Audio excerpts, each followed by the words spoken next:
Talofa and aloha to all of you girlfriends from all of us here in Hawaii. We're so glad that you're gathered together there. I wish I was there in the midst of that excitement, but you know what? I kind of am there via this videotape. Anyway, I just want to say hello to my beautiful wife, Debbie Katina. I'm glad that she's with you there tonight, and she's going to speak a great word into your life. You know, next year is going to be a big year for Debbie and I, because it's the year where we mark 25 years since we've been together as married people. You know, it hasn't always been an easy road, but Debbie's getting better. I'm just kidding. We're all making adjustments every day, every month, every year. We're being open to what God has to say to us and how our marriage is going to get better. And I'm just so thankful that God has given me a wonderful wife who promotes me, who builds me up, who tells me the truth, and she's honest with adjustments and improvements that need to be made in my life. And I'm the same thing to her. You know, I have an iPhone in my hands, and Debbie's got an iPhone too. Some of you might have an iPhone or a cell phone, but I want to compare marriage 3 ways to a cell phone.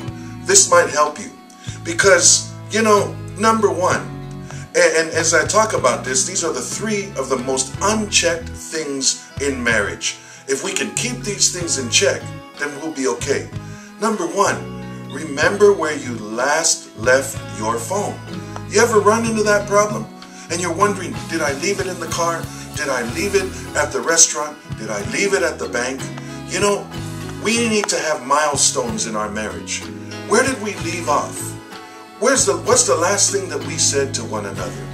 When's the last time we did a spiritual checkup in our lives? Because you know what? Sooner or later, your marriage and the commitments and the convictions and the covenants that you made to one another could slip right through your fingers and you don't even realize you don't have it with you anymore.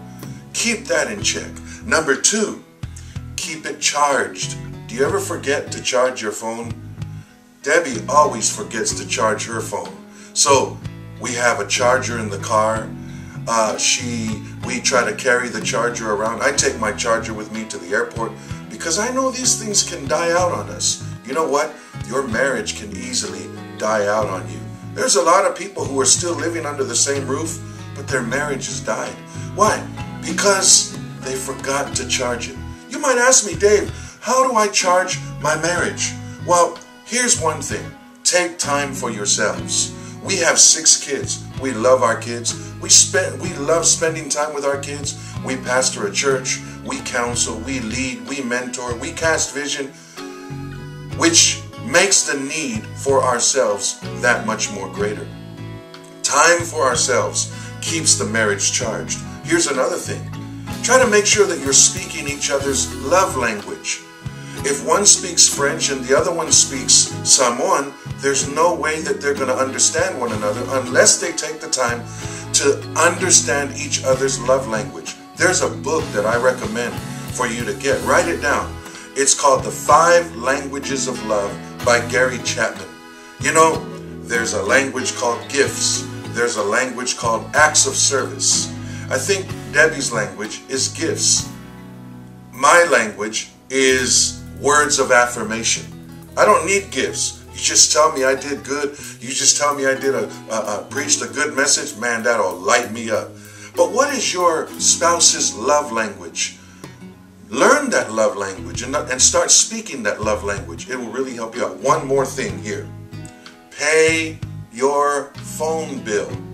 Keep the communication going. There are bills that we have to pay to keep marriage going. I'm not talking about money. One of the bills that couples often forget to pay is this bill called communication. You've got to keep the communication going. If you stop communicating, then what happens is the river of life and the river of love stops flowing. There are 3 things I want to remind you to do to keep your bill paid. Talk, talk, and talk. Whatever you do, don't stop talking. Don't practice giving each other the silent treatment. You ladies are so good at giving the silent treatment, and it just kills us men. Anyway, we as men can do the same thing also.